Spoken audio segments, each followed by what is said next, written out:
All right. Hello, everyone, and thank you for continuing to join us throughout the Lytham Partners 2024 Investor Select Conference. My name is Robert Blum, Managing Partner at Lytham Partners.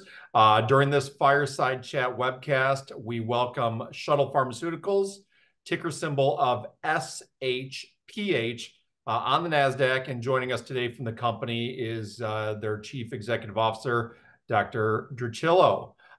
Before we begin, I want to remind everyone that management continues to be available for one-on-one meetings throughout the conference here today. If you've not already signed up and would like to schedule a one-on-one, you can send me an email. That's Blum, B-L-U-M, at lythampartners.com. You can also visit our website, lythampartners.com/select 2024. From there, you can click on the investor registration tab and make your one-on-one selection. So with that said, Tony, let's begin. Okay, good afternoon, Robert, and thank you very much for this invitation. Fantastic. Let's sort of start high level, a little bit of background on yourself. So I'm a radiation oncologist. I'm a physician. I worked for about 40 years in radiation oncology, treating patients that have cancer using radiation therapy. I also worked at the Cancer Center at the Georgetown University Lombardi Comprehensive Cancer Center, working also to treat patients and doing research, both clinical research to advance new drugs and biology research to develop and discover new drugs. So that's my background. And then as we established the company, initially as a private company, we continued to do discovery work. We invented some of the drugs that we're now proposing to use to develop further. And I've become the first CEO of the company and doing that as a full-time job to advance both the research and the clinical development. Shuttle's mission, as I think it's stated, is to improve the outcomes for cancer patients by improving the effectiveness of radiation therapy, sort of while limiting the late effects for the layperson out there. Help us understand what exactly that means. Well, the field of radiation oncology is such that we know that if we give enough radiation to a tumor, we can destroy any tumor. There's absolutely every tumor can be destroyed by giving enough radiation. The problem is that the tumors are usually either adjacent to or incorporated with some normal tissues that limit how much radiation you can give. So that the secret for advancing this now, and it's something that's been well known for many years, and much research has been directed in this direction, is to basically make the cancer cells more sensitive to the radiation effects than normal tissues. The two ways that we try and focus the radiation is with the machines, newer and better machines using things called IMRT, intensity modulated radiation therapy, proton therapy, brachytherapy. All these are made to focus the radiation and to target very precisely. But the radiation does go through normal tissues and does hit adjacent tissues. So the other way you can do this is by, number one, you can make the cancer cells more sensitive. And our lead drug, ropiduxiridine, is a drug that the molecules are incorporated into the DNA. It's a medication. You take a pill, and it goes into the DNA. And then that makes the DNA more sensitive to radiation effects. So that's called a radiation sensitizer. The other drugs that we have are the HDAC inhibitors, and we've selected the specific ones that prolong the immune response, and that would make the cancers amenable to your own defense system attacking it more precisely. After we irradiate a cancer, there are some new antigens that are developed, and if we can prolong the immune response against those antigens, we can actually help decrease the recurrence and help prolong the clinical response for patients. So those are the two strategies. On the front end, is the sensitization. And on the back end is to take advantage of the damage and to induce the immune system to help you. And our drugs are tailored for that. Let's talk first about ropidexuridine here. You recently received FDA approval to proceed with the phase 2 clinical trial for the treatment of patients with glioblastoma using ropidexuridine and radiation therapy. Talk about maybe first off the general trial design. Okay, so having completed the phase 1 clinical trial, we know that there's certain dose levels that we can use in combination with radiation. And now the phase 2 is the period of time when we would identify diseases where we would like to use this drug and to try and treat patients to improve the tumor control rate and to try and cure more patients. So the disease that we selected for ropidexuridine is the most aggressive disease that there is in terms of brain tumors. These are the IDH wild type and methylation negative glioblastoma cancers. Patients with this disease generally have a survival less than 12 months, so that we have a target to, if we can prolong the survival beyond the 12 months, then we would have some evidence of efficacy. And that would be very important because at phase 2, we're looking for those diseases where we can apply this concept of sensitization effectively to improve radiation therapy. Okay, so the clinical trial was submitted. I mean, our basic goal would be to give the drug at the level that was previously established in the phase 1, and then to irradiate and then follow patients and see how long they survive and compare them to a historical control. The FDA helped guide some of our direction on designing the clinical trial, and they asked us to include the possibility of dose optimization. So the first part of the trial will be 2 different doses. One dose will be a little higher than the other, and patients will be randomized between the 2 doses, and they will get concomitant radiation therapy. So it's a drug plus radiation therapy trial. At the end of this, we will then finish the first part, which I estimate should it should take us about 12 to 18 months to enroll the necessary number of patients. And then we would have 2 pieces of information. One is, is there a better dose? Is the higher or the lower dose better in terms of both efficacy and toxicity? And the other piece of information would be that is the combination able to show you some evidence of efficacy. So the best arm of those 2 would then be continued for an additional 14 patients. And that would give us enough statistically to be able to say that this combination works and has an effect in this very aggressive brain tumor. And I think that, so we'd probably get some let's say interim results about between 12 to 18 months out, and we would get final results about you're talking about maybe 2 to 2.5 years. Okay. Just received the approval from the FDA to proceed here in the last month or so. Help investors understand sort of the sequence of steps leading up to first patient being dosed. I assume you're sort of working to engage trial sites at the moment. Right. So the process I get emails from investors who ask, why is this taking long? Why is there more action? Things like that. And I think it's worth just to kind of explain the process of how these things work. First of all, as an investigator and as a company that's developing a drug, we have to work with the FDA very closely.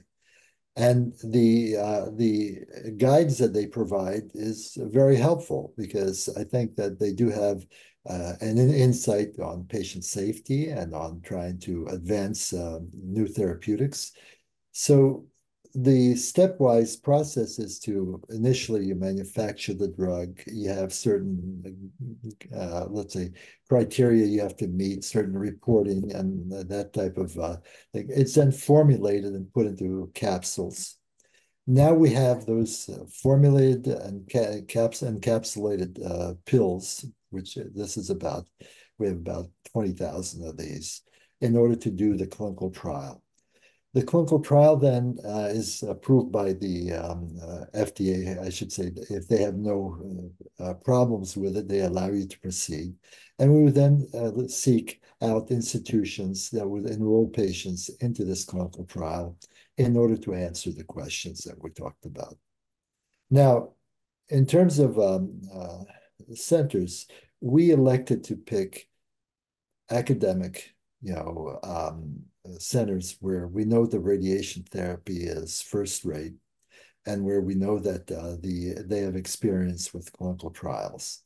So I'm not going to mention the centers. So we will report those as we finish signing them up. But each center then requires for us to identify a principal investigator for that clinical trial at that center. And then we have to develop the necessary paperwork and administrative agreement, the contractual agreement.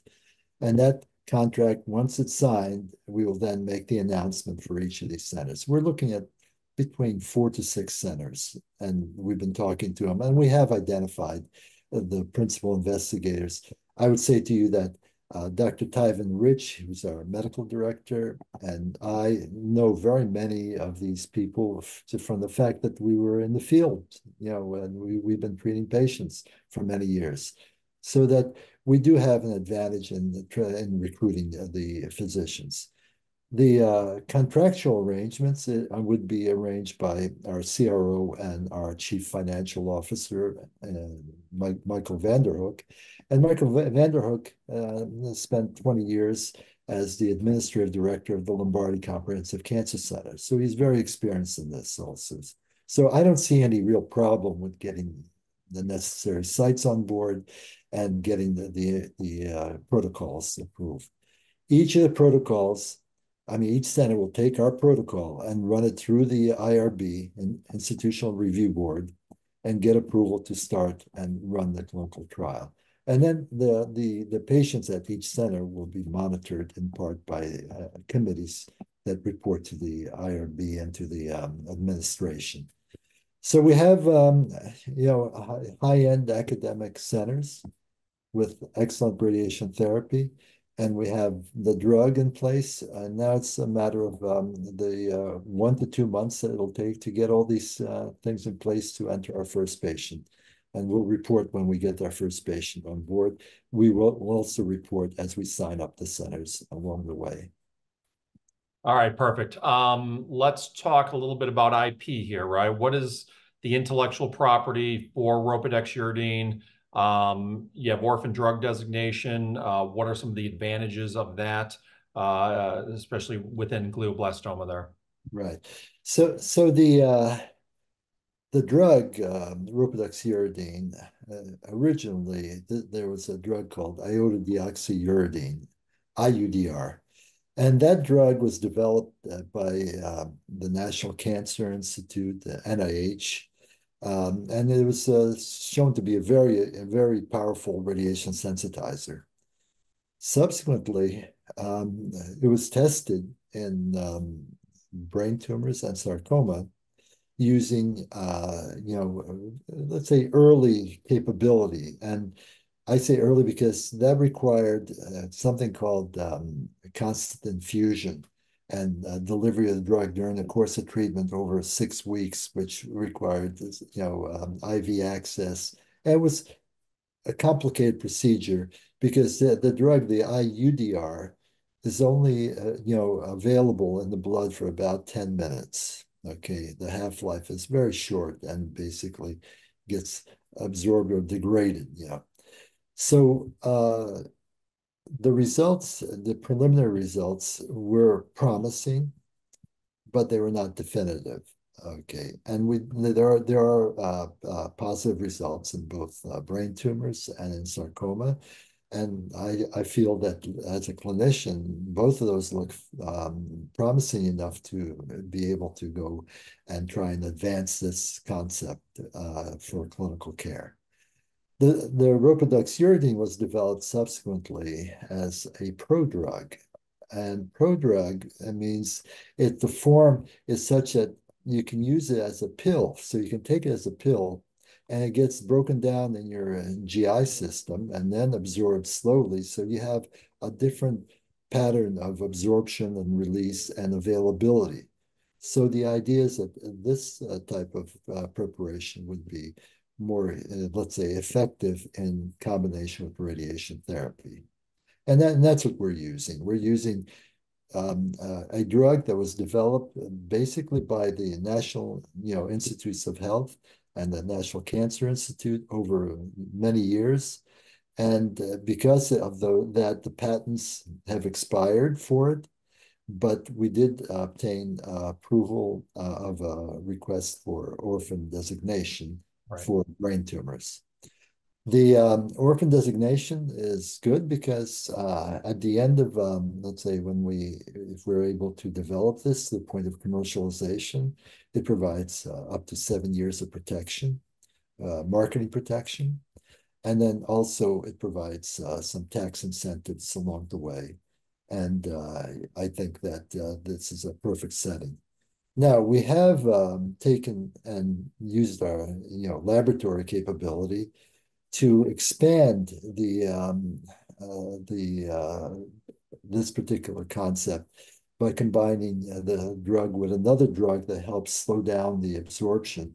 So we do have a patent that was approved for the combination of IUDR and IPDR with a drug called Piparacil, which is an enzyme inhibitor that allows for better availability. And that was approved for use in colorectal cancer, which is not a orphan disease because the number of patients is too much. But nevertheless, that is available for us. If we see efficacy in this particular disease, we will then extend our capability to other disease sites. Right, right. Let's transition a little bit on the market opportunity here. How many patients sort of are maybe at a top down treated with radiation therapy? What percent would be applicable to sensitizers? And maybe what other sensitizers are currently on the market used with radiation therapy? Right. So this would be a two-step answer for you. The first is about brain tumors.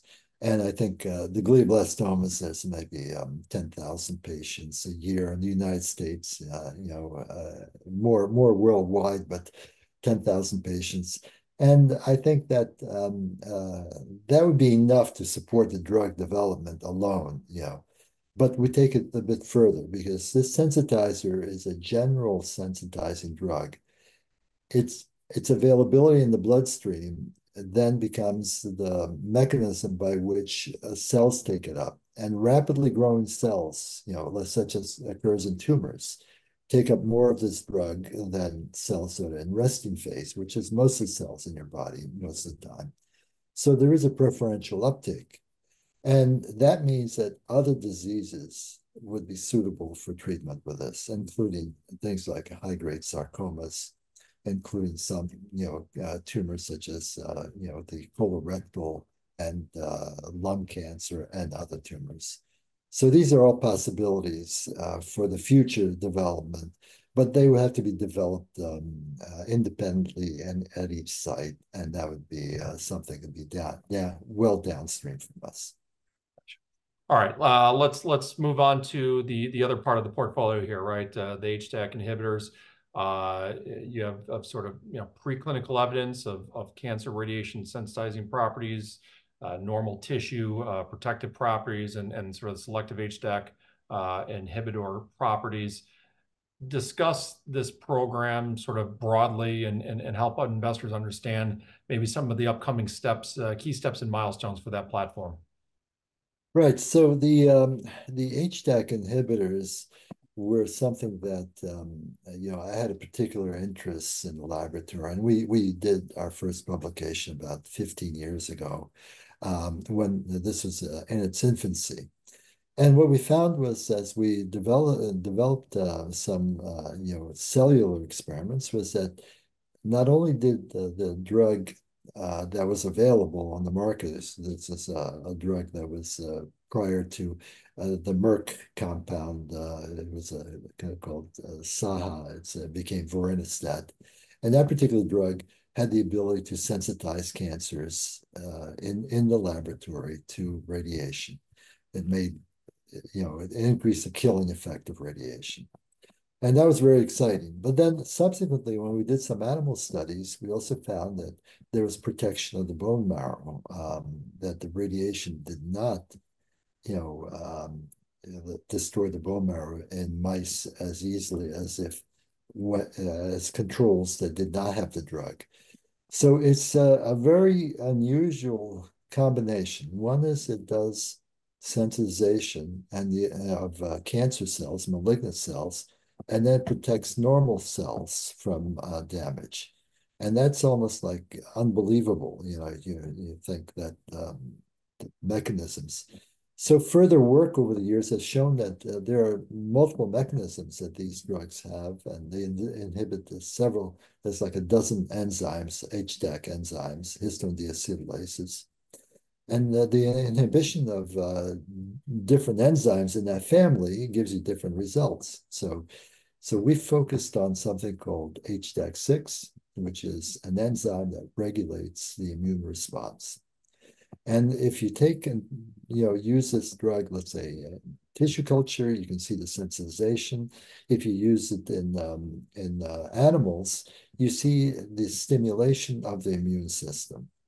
And the basic concept is that when you irradiate a tumor, you stimulate, you destroy cells, you damage DNA, so you get all this floating debris that basically presents to the immune system as an attack on it, and there's an inflammation, just like after an injury, inflammation in the area to wipe out whatever toxic molecules there are, and then after that, there's a conversion to a healing process which stimulates cell growth.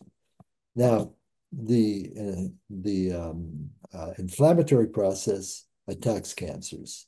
The healing process makes cancers grow faster. So if you can inhibit that function of converting from the inflammatory to the healing process, in principle, you've stimulated the immune system to help you cure cancer. And that's what we're finding with this HDAC6 molecule we have. It's SP2-225. We've done some preliminary experiments. We've reported them in the literature, and we have contracts with Georgetown University scientists to further investigate the mechanism and how we can best use it to target the cancers.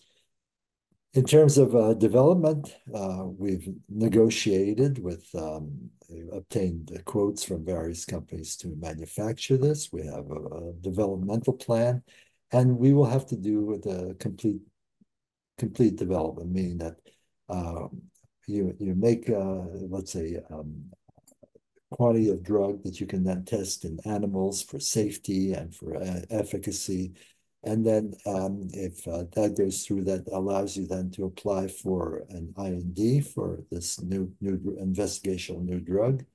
And then we could do the phase 1 clinical trial with that. And the idea there is that we would do the develop this drug for treatment after radiation. So the radiation, standard radiation is given, and then at the completion of radiation, we continue with the drug for various periods of time in order to prolong the inflammation and to see if we can help cure the tumor. This comes from, in part, from the basic biology. We know that there's something called the abscopal effect, which is probably seen in almost every case, but it's usually a minor effect. But in some cases, rare cases, when you treat a tumor that's, let's say, located in the lung, and maybe there are some metastatic spots in other locations, you see the lung tumor regress, and you also see the other tumors regress that are outside the radiation field. And so that's called abscopal effect. It's been of great interest for radiation oncologists for many, many years. And I think with the immune system, understanding of how that works, we're finally figuring out how that is possible and how we could possibly take advantage of it. But those are all developmental areas of research Right. and future. Couple of minutes left here. Last topic I wanted to have you address was your biomarker program. You issued a press release, I think it was the end of October of 23, where you sort of stated that your predictive marker strategy is to develop a predictive diagnostic test for prostate cancer patients who are considering elective radiation therapy, which will allow them to assess their risk for treatment success or failure while informing therapeutic decision making and follow-up management. Um, Give us sort of in maybe 3 or 4 minutes here, sort of the overview of your biomarker program, some of the goals going forward here. Right. So the biggest goal here uh, is to improve the treatment of prostate cancer. And to improve prostate cancer treatment, the idea is to identify those patients that actually don't need treatment. If you can identify patients that need treatment and you can identify patients that don't need treatment and can just be followed, then your one group of patients gets treated and it prevents cancer progression. The other group is not treated and is just monitored and basically doesn't have to suffer any of the side effects or the complications related to treatment. So this is actually a major issue in the treatment of prostate cancer. Many patients, are presented with the diagnosis of cancer, but they may be, let's say, in their 70s. They may have a low-grade cancer, and by the time that cancer progresses, they would be 100 years old. So maybe they don't need really treatment. It's hard to tell that to a layman and say that you're in that category or you're in the other category. So our biomarkers were developed from some clinical trial that was performed, and we collected blood on these patients. Other physicians collected this blood. We then analyzed it and we compared to the responses of these patients and the ones that recurred versus the ones that didn't recur. So we were able to use that to develop biomarkers from the blood, which involved testing using something called mass spectrometry and testing for the metabolites that were generated in the different groups prior to treatment. And that technology led to a patent that was at Georgetown University, and we've licensed the patent for development as a biomarker of response. For that, we need 360 patients to collect blood from, treat with standard of care, and then follow them, for a couple of years to see whether our biomarker predicts or not. And that's going to require some money, and we're trying to raise capital for that, in addition to applying for government grants to try and do that. This is our strategy for the predictive biomarker. And if we can do that, we can also set up what's called a platform technology, which then allows us to do the same kind of approach with other diseases. And there are a number of diseases that are not that are cancer, and there are a number that are not cancer. We would partner with people to try and develop that. That's the overall strategy for biomarkers. Perfect, fantastic. Any final takeaways you want people to take away from today's webcast here?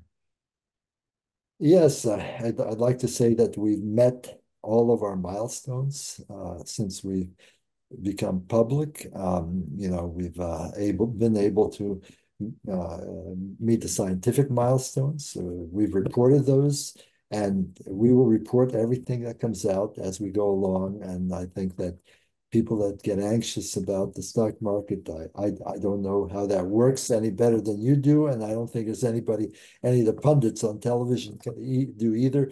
But I think that All we can do is meet our milestones, develop the drugs, and then test them. Fantastic. All right. Well, look, we'll go ahead and leave it there. Dr. Chillo, thank you so much for your time today. Certainly appreciate it. I found it informative, and I hope our audience did here as well. Before we wrap things up, just two quick reminders to everyone. Again, if you'd like to schedule a meeting, whether it be today at the conference or even afterwards with Dr. Chillo, shoot me an email, bloom@lythampartners.com. I'll get that coordinated for you. Finally, we have a few additional webcasts still remaining here today. Go to the conference homepage, lythampartners.com/select 2024. You can click on that presentations tab in the top left corner and go through the remaining presentations. Tony, thank you so much again for the time. Greatly appreciate it. Thank you very much. Okay, well.